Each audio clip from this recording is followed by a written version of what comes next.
Hello everyone. आज हम आनंदम पाठ्य पुस्तक जो कि फुल मार्क्स पब्लिकेशन की बुक है, पाठ 9 है कस्मई कुर्मः। कस्मई कुर्मः संप्रदान कारक का पाठ है जिसमें चतुर्थी विभक्ति का प्रयोग होता है। चतुर्थी विभक्ति का जो चिन्ह होता है वो होता है के लिए। संप्रदान कारक को संस्कृत में चतुर्थी विभक्ति कहते हैं और इसका जो चिन्ह है वो है के लिए। अब रंगीन शब्द देखिए, पाठ में जितने भी रंगीन शब्द हैं उन्हें देखना है और एक वचन, द्विवचन, बहुवचन का ध्यान रखना है। देखिए, पठनाय, ज्ञानाय, खेलनाय, छात्राय, तो ये सारे शब्द चतुर्थी विभक्ति का एक वचन है। अब चतुर्थी विभक्ति का चिन्ह मैं आपको बता चुकी हूँ, के लिए है, तो आपको लगाना है धातु या शब्द के साथ के लिए। देखते हैं, पठनाय पढ़ने के लिए, ज्ञानाय ज्ञान के लिए, खेलनाय खेलने के लिए, छात्राय छात्र के लिए। अब देखते हैं पूरा सेंटेंस क्या है, वाक्य क्या है। छात्राः पठनाय विद्यालयं गच्छन्ति। अनेक बच्चे पढ़ने के लिए विद्यालय जाते हैं। वयं ज्ञानाय हम सब ज्ञान के लिए, विद्यायै च और विद्या के लिए विद्यालयं गच्छामः। विद्या स्त्रीलिंग शब्द है और ये शब्द रूप लता की तरह चलेगा। लता चतुर्थी एक वचन, लतायै। सेम विद्या का फॉर्मेट होगा, विद्या पे बनेगा विद्यायै, अर्थ होगा विद्या के लिए। हम सब पढ़ने के लिए और विद्या के लिए विद्यालय जाते हैं। यूयम खेलनाय तत्र गच्छत, तुम सब खेलने के लिए वहां जाते हो। तत्र मतलब वहां। अध्यापकः छात्राय पुस्तकं यच्छति, अध्यापक बच्चे को पुस्तक देते हैं। देने के अर्थ में, देने के योग में चतुर्थी विभक्ति का प्रयोग होता है। बालकाः तरणाय तरनतालं गच्छन्ति, अनेक बच्चे तैरने के लिए तरनताल जाते हैं। तरनताल यानी कि स्विमिंग पूल। वयं क्रीडायै क्रीडाक्षेत्रं गच्छामः, हम सब खेलने के लिए मैदान में जाते हैं। क्रीडा शब्द स्त्रीलिंग का शब्द है और ये लता की भांति लता यही चतुर्थी एक वचन, उसी प्रकार क्रीडा यही चतुर्थी एक वचन का के लिए अर्थ में बनेगा। क्रीडा यही खेलने के लिए, क्रीडा क्षेत्र जाते हैं यानी कि मैदान जाते हैं। यूयम भ्रमणाय उद्यानम गच्छत, तुम सब घूमने के लिए बगीचे में जाते हो। सूदः जनाय ओदनम पचति, सूद का मतलब होता है रसोइया। रसोइया जनाय, जन यानी कि व्यक्ति, इंसान, ओदनम पचति, रसोइया जो है मानव के लिए, इंसान के लिए खाना बनाता है। पचति पकाता है, रसोइया खाना पकाता है।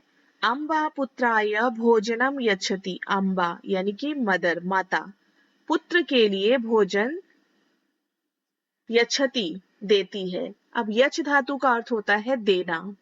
जहां जहां यच धातु होगा वहां चतुर्थी विभक्ति का प्रयोग होता है। तो अम्बा पुत्र को भोजन देती है।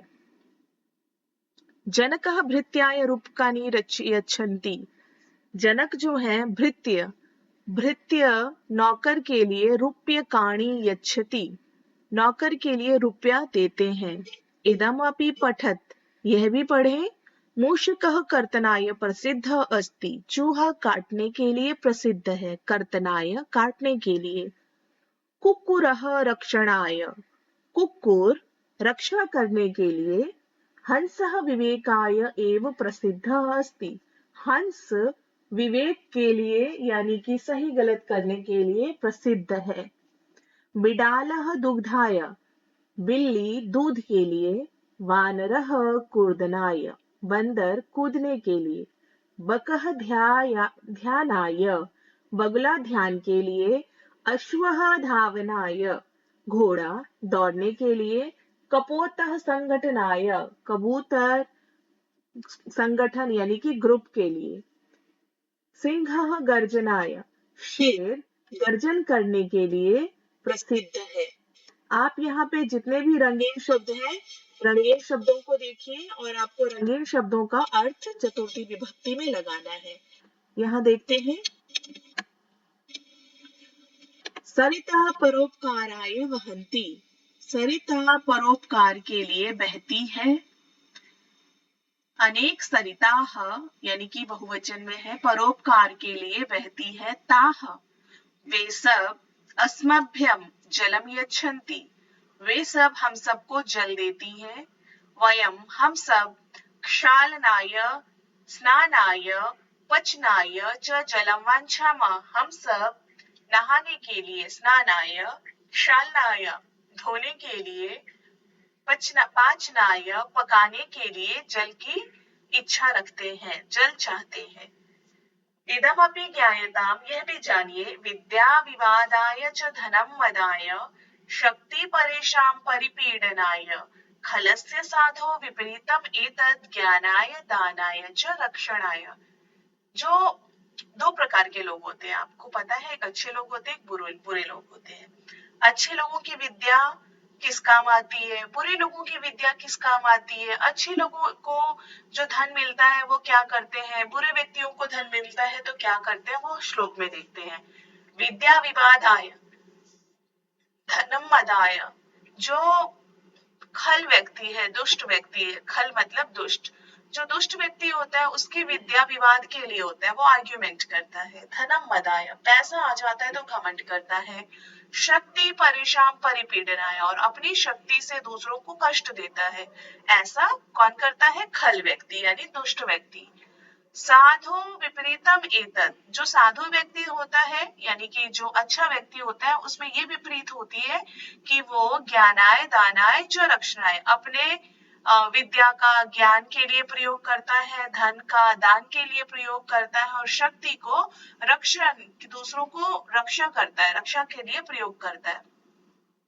तो आपने ये चैप्टर समझा, और आपको किसी भी प्रकार की कोई भी संदेह हो, शंका हो किसी भी प्रकार की, तो आप मुझे बता सकते हैं।